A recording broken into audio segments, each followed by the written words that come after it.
इसी चैप्टर में एक बात आती है व्यावसायिक संरचना की, जिसकी हम लोगों ने थोड़ी बहुत बात अपने पहले वीडियो में की थी।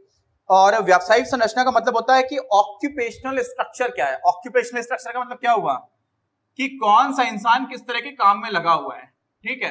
और आप लोगों को अब तो पता है कि हम लोग अपनी अर्थव्यवस्था को 3 प्रमुख सेक्टर्स में बांटते हैं, 3 प्रमुख क्षेत्रों में बांटते हैं। कौन कौन से? कृषि, उद्योग और सेवाएं। और उद्योग को कई बार विनिर्माण भी कहा जाता है। विनिर्माण मतलब मैन्युफैक्चरिंग। क्या कहा जाता है? विनिर्माण। इंग्लिश में बोलते हैं उसको मैन्युफैक्चरिंग।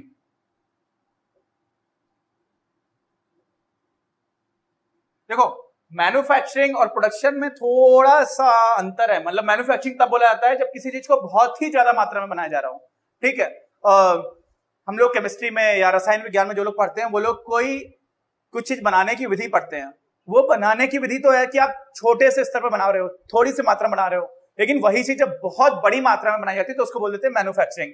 और उद्योगों में ही ऐसा होता है, इसलिए उद्योगों के बार हम लोग विनिर्माण भी बोल देते हैं। खैर, क्षेत्र क्या क्या थे हम लोगों ने देख लिया। कौन सा? फिर से कृषि, उद्योग और सेवाएं। तो किस क्षेत्र में कितने लोग काम कर रहे थे इसकी बात होती है, ठीक है। और इसमें देखा गया कि हमेशा से ही ऐतिहासिक दृष्टि से हमारे यहाँ जो कृषि में काम करने वाले लोग थे ना, खेती करने वाले, उनकी संख्या सबसे ज्यादा रही है। तो आजादी के टाइम पर लगभग 70 से 75% लोग खेती में लगभग लगे हुए रहते थे। 10% के आसपास लोग किसमें? 10% के आसपास लोग रहते थे उद्योगों में, विनिर्माण में, मैन्युफैक्चरिंग में। और बाकी के 15 से 20% लोग किसमें रहते थे? सेवाओं में, ठीक। तो ये स्थिति कब थी? जब देश आजाद हुआ था। अंग्रेजों के समय पर यह स्थिति रही। और यहां पर लिखा हुआ है कि आनुपातिक विभाजन में कोई परिवर्तन नहीं आया। इसका मतलब कि जब भी हमारे यहां अंग्रेज रहे हैं, जितने समय तक भी, उसमें जितने लोग, टोटल लोगों में से जितने लोग खेती में काम कर रहे थे, उनका जो प्रतिशत था वो नहीं बदला। मतलब जितने लोग लगभग खेती में काम कर रहे थे उतने ही लोग खेती में काम करते रहे, लगभग संख्या के हिसाब से नहीं, आनुपातिक विभाजन। देखिए, 2 चीजें हैं। मान लो 100 लोग हैं, 100 में से पहले 75 लोग खेती में काम कर रहे थे, 10 लोग विनिर्माण में थे, और उसके बाद से कितने लोग? 15 लोग मान लीजिए आपने सेवाओं में काम कर रहे थे। अब इसके बाद जनसंख्या थोड़ी सी बढ़ गई, थोड़ी तो जनसंख्या बढ़ती रही, मान लीजिए 120 लोग हो गए। तो 120 में 80 लोग अगर आपके खेती में काम कर रहे हैं, और उसके बाद 12 लोग अगर आपके किस में काम कर रहे हैं? विनिर्माण में। और उसके बाद कितने लोग? 18 लोग, है ना, किस में काम कर रहे हैं? 18 लोग नहीं, सॉरी, गलत कर दिया मैंने, गलत कर दिया। 10 है तो 10% हो जाएगा, ये आपका 90%, सॉरी, ये 90 हो जाएगा, 90, ठीक।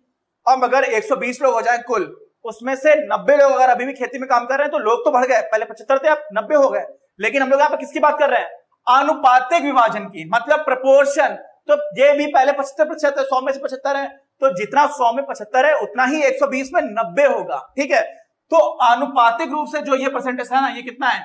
ये 75% है, तो 90 भी यहां पर 75% है, ठीक है। 12 जो है वो 10% है, और 18 जो है वो 15% है।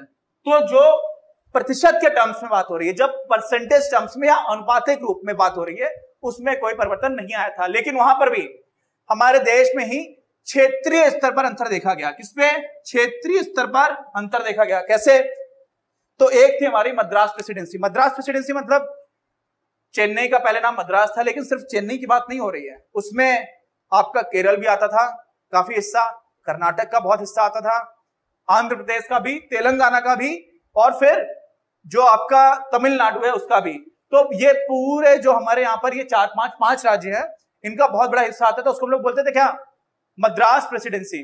तो ये एक सिर्फ मद्रास नहीं है, कंफ्यूज मत होना, ये 5 राज्य आते थे, ठीक है, 5 राज्य, और साथ में मुंबई और बंगाल। मुंबई भी, बॉम्बे प्रेसिडेंसी भी बहुत बड़ी थी। तो ये जहां जहां पर अंग्रेजों का सीधा सीधा रूल था, वहां पर थोड़ी इंडस्ट्रीज आ रही थी। क्या आ रही थी? इंडस्ट्रीज, उद्योग आ रहे थे।